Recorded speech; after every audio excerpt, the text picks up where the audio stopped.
Donc, comme j'ai dit tout à l'heure, on va enchaîner directement sur la présentation de Didier Raymond et on prendra l'ensemble des questions sur les deux exposés à la suite.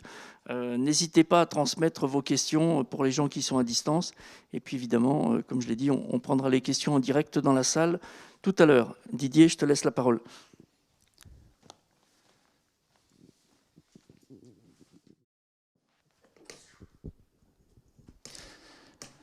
Bonjour à tous. Donc effectivement, je me présente, je suis Didier Raymond, je suis le directeur de l'unité de nutrition humaine. Juste deux mots sur l'unité de nutrition humaine qui est une UMR entre INRAE et l'université Clermont-Auvergne.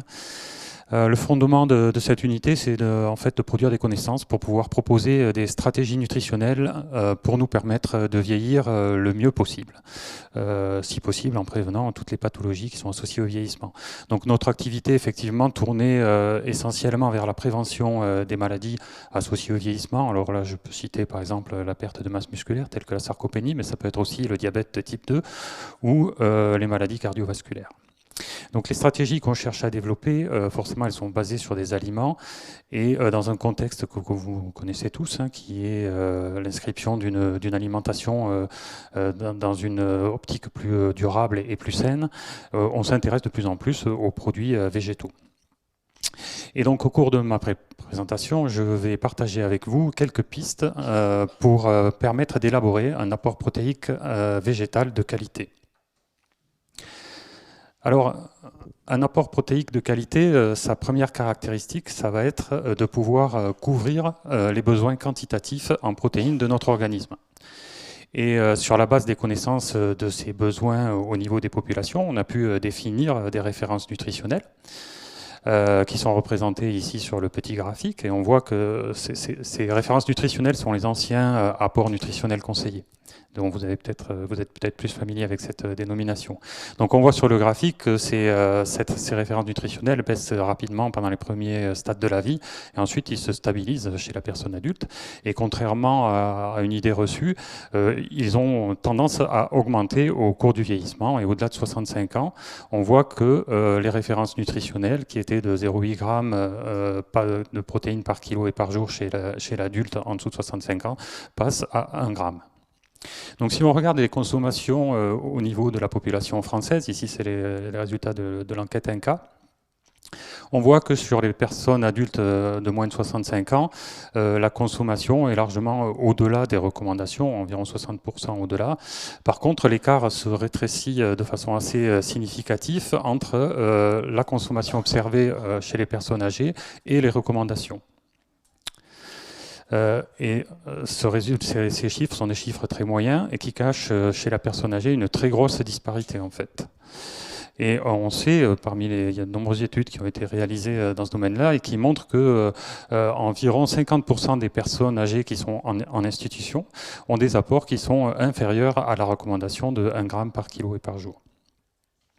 Alors, c'est pas marginal parce qu'on sait qu'avec les projections à l'heure actuelle, on estime qu'environ un tiers de la population française aura plus de 60 en 2050. Donc c'est vraiment une partie de la population qu'il ne faut pas négliger. Et on sait que si les apports sont insuffisants dans cette partie de la population, ça va entraîner l'entrée dans une spirale de fragilisation des personnes, développement de la sarcopénie, la perte de masse musculaire dont je vous ai parlé tout à l'heure, la perte d'autonomie, et tout ça va conduire finalement à des pertes d'années de vie en bonne santé et à des décès prématurés.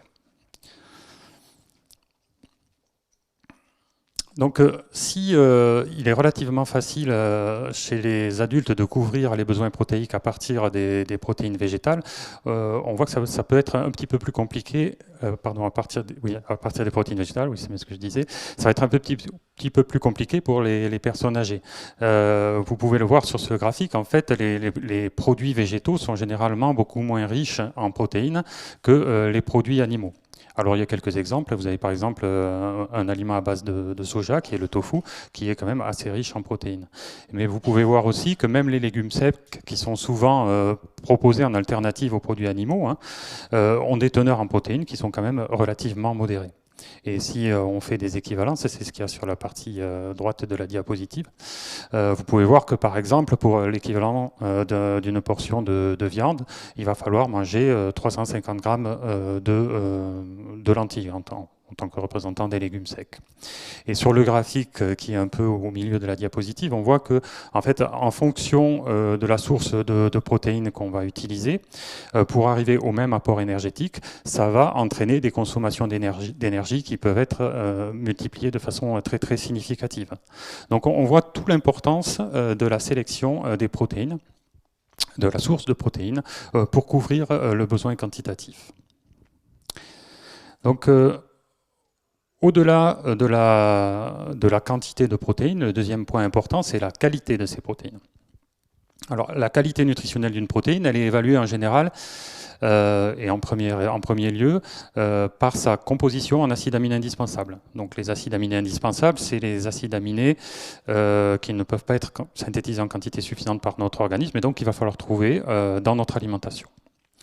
Et si un des acides aminés indispensables n'est pas en quantité suffisante dans l'alimentation, la synthèse des protéines corporelles va être limitée au niveau de cet acide aminé indispensable. Et ce qui fait que ça va pénaliser le turnover des protéines corporelles. Et ce turnover, en fait, il est très utile parce qu'il permet de renouveler les protéines qui ont perdu leur fonctionnalité au cours du temps. Et en plus, donc ça c'est dommageable sur le fonctionnement de notre organisme, et en plus les autres acides aminés indispensables qui sont apportés en parallèle ne pourront pas être utilisés, donc ils vont être dégradés par l'organisme. Donc quand on a une source de protéines qui est déséquilibrée en acides aminés indispensables, il va y avoir deux stratégies possibles. Soit il faut la combiner avec une autre source de protéines alimentaires qui va permettre de compenser ces faiblesses, soit on peut augmenter aussi la quantité de protéines ingérées de façon à atteindre petit à petit le niveau nécessaire en acide aminé limitant pour couvrir les besoins. Mais cette dernière stratégie a pour conséquence forcément une baisse d'efficacité. On va devoir manger beaucoup plus de protéines pour un résultat équivalent. Et en plus, ça va entraîner une surcharge des voies d'élimination, notamment au niveau rénal, le rein étant chargé d'éliminer les excès d'azote. Donc les protéines végétales, malheureusement, elles ont souvent des déséquilibres en acides aminés indispensables. Ce n'est pas vrai pour toutes. Par exemple, le soja, le quinoa aussi, dans une moindre mesure, ont des acides aminés indispensables plutôt bien équilibrés. Et comme je vous disais tout à l'heure, par contre, il y en a d'autres qui sont plutôt déséquilibrés, et c'est le cas des céréales, bien connues, qui ont des teneurs assez limitantes en lysine, ou même pour les légumineuses, des teneurs assez limitantes en acides aminés soufrés. Par contre, entre ces deux familles-là, les légumineuses et les céréales, on sait qu'il y a quand même une bonne complémentarité et que finalement, quand on les combine, on arrive à recréer artificiellement un équilibre en acides aminés indispensables plutôt favorable. Mais il ne faut pas perdre de vue que même quand on fait ces combinaisons, comme elles ne sont pas forcément tout à fait optimales, et qu'en plus, il y a moins d'acides aminés indispensables dans les végétaux que dans les produits animaux, et ben, globalement, il va falloir manger un peu plus de produits végétaux, de l'ordre de 10 à 25%, pour satisfaire l'ensemble des besoins en acides aminés par rapport à la même consommation de produits animaux. Donc voilà, deux aspects très importants à prendre en compte. Je vous ai dit l'aspect quantitatif et ici on voit l'aspect qualitatif. Alors, quand on fait des simulations sur la base des consommations actuelles et en tenant en compte les habitudes de consommation actuelles et qu'on fait diminuer la part de produits animaux au profit des produits végétaux dans notre alimentation, on voit que le premier acide aminé indispensable qui devient limitant, c'est la lysine. Donc, quand on veut optimiser cet apport protéique avec des protéines végétales, il va vraiment falloir faire attention à cet acide aminé, en tout cas dans le cadre des consommations habituelles qui sont quand même largement dominées par les céréales en termes de végétaux. Et dans le même article, il y a aussi une information importante qui montre que, en fait, quand on fait cette diminution de consommation des produits animaux au des produits végétaux, la nature des produits végétaux qui sont utilisés dans la substitution est très importante et que finalement, l'inadéquation des apports en lysine devient beaucoup moins important si cette substitution se fait à l'aide de légumineuses, de fruits à coque ou de graines.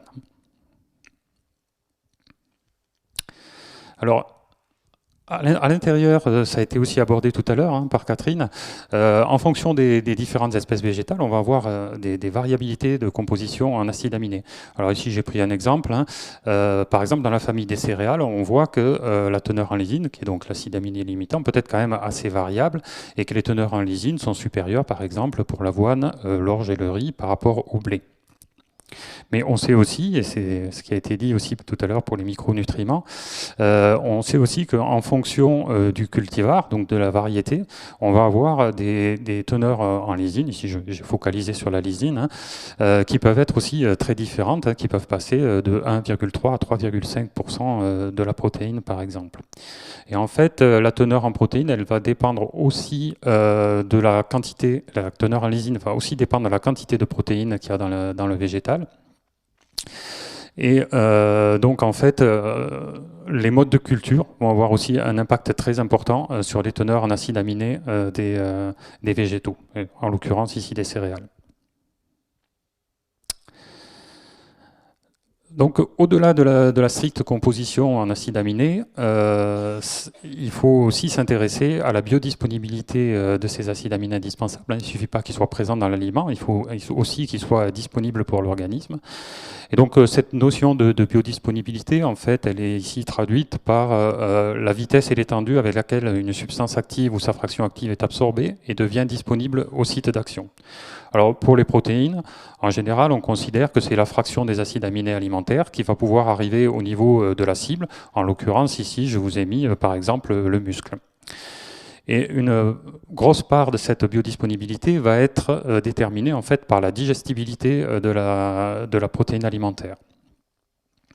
Alors cette digestibilité, ce qui est important de regarder, c'est la digestibilité à l'intérieur de l'intestin grêle pour les protéines, parce que c'est l'intestin grêle est le site d'absorption des acides aminés.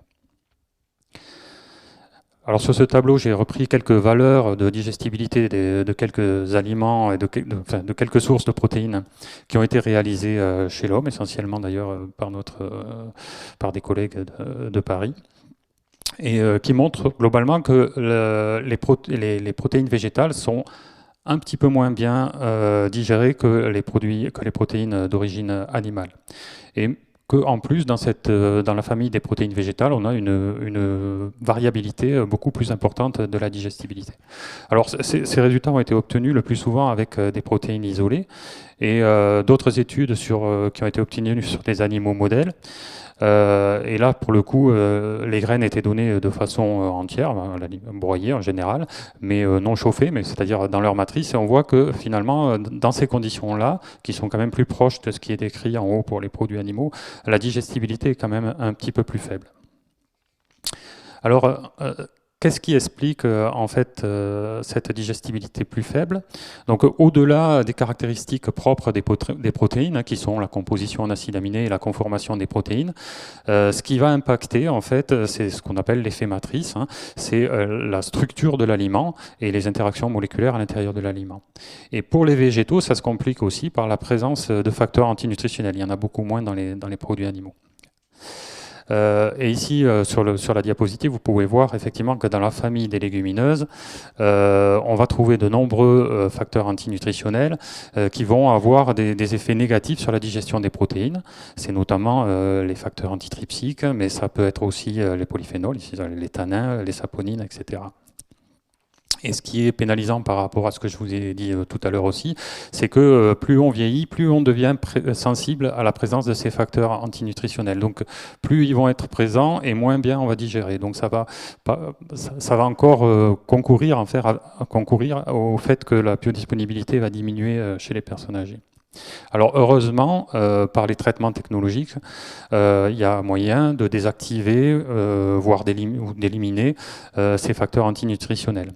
Par exemple, on sait très bien que les inhibiteurs trypsiques sont très sensibles à la température. Et donc on va assez facilement pouvoir inhiber leur action par un simple chauffage. Après, on peut utiliser aussi des solubilisations, des trempages, etc. pour éliminer ce qui est plutôt en surface. Et puis à l'heure actuelle, il y a beaucoup d'intérêts qui se portent donc au niveau des végétaux pour des procédés tels que la germination et la fermentation. La fermentation, en fait, elle a le double intérêt en ce qui concerne les protéines. C'est à la fois de diminuer l'activité des facteurs antinutritionnels, mais aussi d'assurer une sorte de prédigestion des aliments. Et comme pour les teneurs en acides aminés, on va avoir aussi là des différences de teneur en facteurs antinutritionnels en fonction des espèces et des cultivars. C'est ce que j'ai représenté ici sur la diapositive. On voit que, par exemple, entre le lupin, si on considère les extrêmes, entre le lupin et le soja, il y a des très grosses différences d'activité antitrypsique. Et il y a aussi beaucoup de travaux qui ont été réalisés qui montrent que le mode de culture, alors c'est vrai que ça a surtout été fait sur le soja puisque c'est lui qui en contient le plus, mais que le mode de culture, que ce soit la fertilisation, les semis précoces, etc., vont avoir des effets assez significatifs sur les teneurs en facteurs antitrypsiques dans les légumineuses. Alors, au-delà de ça, la transformation, en fait, au-delà de la sélection variétale, les transformations vont avoir un impact sur ces activités antinutritionnelles. Alors, ce que j'ai oublié de vous dire sur la diapositive précédente, c'est que comme ces activités antitrypsiques, notamment, sont très pénalisantes pour les productions animales, il y a quand même eu beaucoup de sélection génétique, et notamment sur le poids, pour faire diminuer ces teneurs en facteurs antitrypsiques. Mais on a réalisé une étude plus récemment avec des pois tropicaux qui, eux, étaient plutôt des pois, on va dire, rustiques, donc qui n'avaient pas subi les mêmes sélections que les pois qu'on peut avoir ici en Europe. Et on s'est aperçu en fait qu'à partir du moment même, donc ces pois sont plus riches en activité antitrypsique, mais on s'est aperçu que si on les cuisinait de la manière dont ils sont cuisinés là-bas, de manière traditionnelle, c'est-à-dire avec un trempage suffisamment long et une cuisson suffisamment longue, eh ben, la digestibilité des protéines finalement est très élevée. Une autre étude qu'on a réalisée sur du soja, en l'occurrence c'était donc sur le produit fini, le produit qu'on va retrouver dans notre assiette, le tofu, une fois qu'il a été préparé. Et là aussi, dans le soja, au départ, il y a pas mal d'activités antitrypsiques. On se rend compte qu'au final, sur le produit qu'on va consommer, ça n'a pas beaucoup d'impact et que la digestibilité est très élevée. Alors, j'ai juste rajouté un ou deux points en fait sur les aliments protéiques végétaux, parce que je pense qu'il résume bien en fait toute la problématique qui est associée effectivement à l'optimisation de l'apport protéique à partir de protéines végétales. Alors j'ai pris l'exemple des substituts de viande. Pourquoi ces substituts de viande peuvent être intéressants? C'est parce qu'en fait, ils s'intègrent assez facilement dans la structure de nos repas. Il suffit de remplacer en fait le morceau de viande par ce substitut. Donc, ils sont pratiques à mettre en œuvre. Donc, de ce côté-là, ils ont des vertus assez intéressantes dans une démarche de végétalisation de l'alimentation. Alors par contre, s'ils veulent remplacer effectivement ce produit animal, la viande en l'occurrence, il faut qu'ils assurent un apport protéique au moins en quantité équivalente. Alors, quand on regarde les produits qui sont sur le marché, en général, ils y arrivent plutôt bien. Ils arrivent quand même à apporter des quantités de protéines qui sont assez importantes, mais pour ça, en fait, ils sont obligés d'incorporer des isolats ou des concentrats de protéines. Et je ne vais pas développer, mais on sait que la façon dont sont obtenus ces isolats et ces concentrats vont avoir un impact important aussi sur la façon dont les protéines vont être digérées. On voit aussi ils combinent assez souvent céréales et légumineuses, donc on peut penser, ou alors ils sont qu'à base de légumineuses, et on peut penser que le profil en acides aminés est plutôt favorable dans ces produits-là, mais c'est pas toujours le cas. Et en tout cas, comme il n'y a pas d'étiquetage obligatoire sur la composition en acides aminés, et encore moins sur leur biodisponibilité, voire des scores de qualité nutritionnelle des protéines, il reste un flou quand même assez important sur la qualité nutritionnelle des protéines qui sont dans ces produits-là.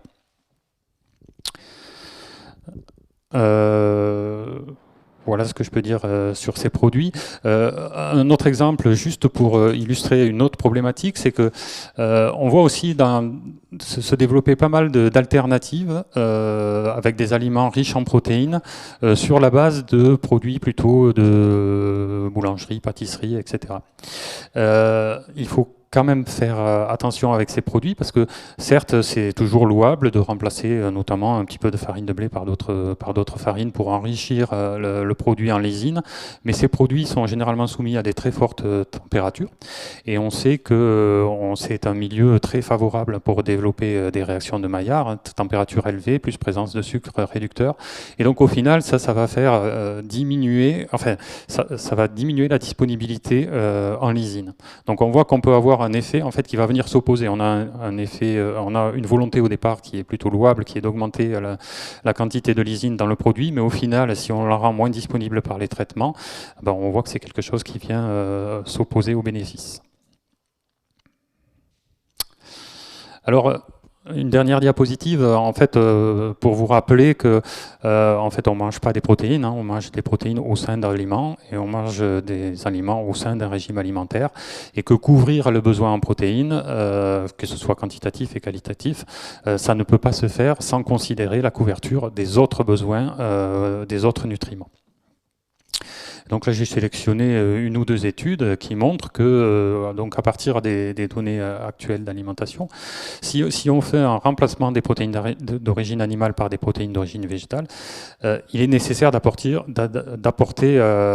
garantir un apport de produits végétaux très diversifiés afin de maintenir en fait ou d'améliorer dans certains cas l'adéquation globale des apports en nutriments indispensables. Alors c'est sûr que plus on diminue la part des produits animaux et plus on va augmenter le risque d'inadéquation pour les nutriments qui sont spécifiques aux produits animaux. C'est marqué ici, hein. Vous avez les acides gras à longue chaîne, les polyinsaturés à longue chaîne. On les trouve plus spécifiquement dans les produits animaux, donc forcément, moins il y aura de produits animaux et plus on augmente le risque de carence. C'est aussi vrai, ou au moins de facteurs de niveau limitant, c'est aussi vrai pour la vitamine B12. Et une autre étude s'est intéressée à voir si on remplaçait justement les produits animaux par ces nouveaux produits végétaux, quel impact ça pouvait avoir sur la qualité globale du régime. En fait, ça impacte peu. Ça impacte peu, il y a quand même des effets marginaux, notamment quand on veut remplacer les produits laitiers par leurs substituts, où là on voit qu'on peut avoir des problèmes avec l'apport en calcium. Et c'est aussi vrai quand on utilise les substituts de viande, on peut avoir aussi derrière des niveaux, des apports insuffisants, on va dire, en fer biodisponible et en vitamine B12. Mais ça c'est la notion générale. Il faut voir que derrière ces produits, il y a quand même une très grosse variabilité, hein, et donc en fonction de leur qualité nutritionnelle, on va avoir des impacts très différents.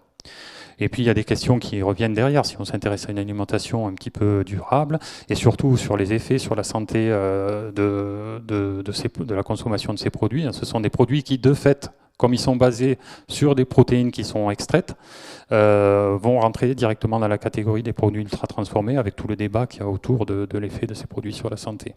Et puis il y a beaucoup de questionnements aussi à l'heure actuelle sur le bénéfice réel environnemental du développement de ce type de produits. En conclusion, ce que je voudrais que vous reteniez, c'est que globalement, il n'y a pas de problème de couverture de la couverture des besoins en acides aminés indispensables dans un régime dominé par le végétal, dans le cadre d'une alimentation diversifiée et un apport en protéines supérieur à 1 gramme par kilo et par jour. Donc on voit qu'on a de la marge dans les pays occidentaux.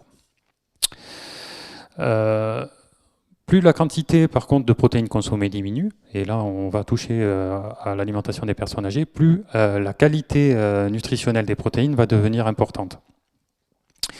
Et si on veut assurer la couverture des besoins protéiques, il va falloir avoir recours à la plus grosse diversité possible, et ça rejoint ce que disait Catherine tout à l'heure, diversité de sources de protéines végétales pour être sûr d'avoir un bon équilibre et un bon apport. Enfin, comme je vous l'ai dit tout à l'heure, le développement de nouveaux aliments protéiques à base de protéines végétales est intéressant parce que ça permet quand même une transition un peu plus facile vers moins de produits animaux dans notre alimentation par rapport à la façon dont on structure nos repas. Mais je pense qu'il y a quand même encore une marge de progrès assez importante sur la qualité nutritionnelle de ces produits. Et après, en fonction de ce que je vous ai dit tout à l'heure, cette qualité, elle peut, on l'a vu, elle peut être optimisée à la fois par le choix des variétés qui sont cultivées, par les pratiques culturales, par les mélanges d'espèces végétales qu'on choisit, et par le choix des procédés technologiques, on l'a vu aussi, qui sont appliqués, et procédés technologiques qui sont appliqués à la fois sur le produit brut, mais aussi lors de la préparation culinaire, notamment à domicile. Voilà, je vous remercie de votre attention.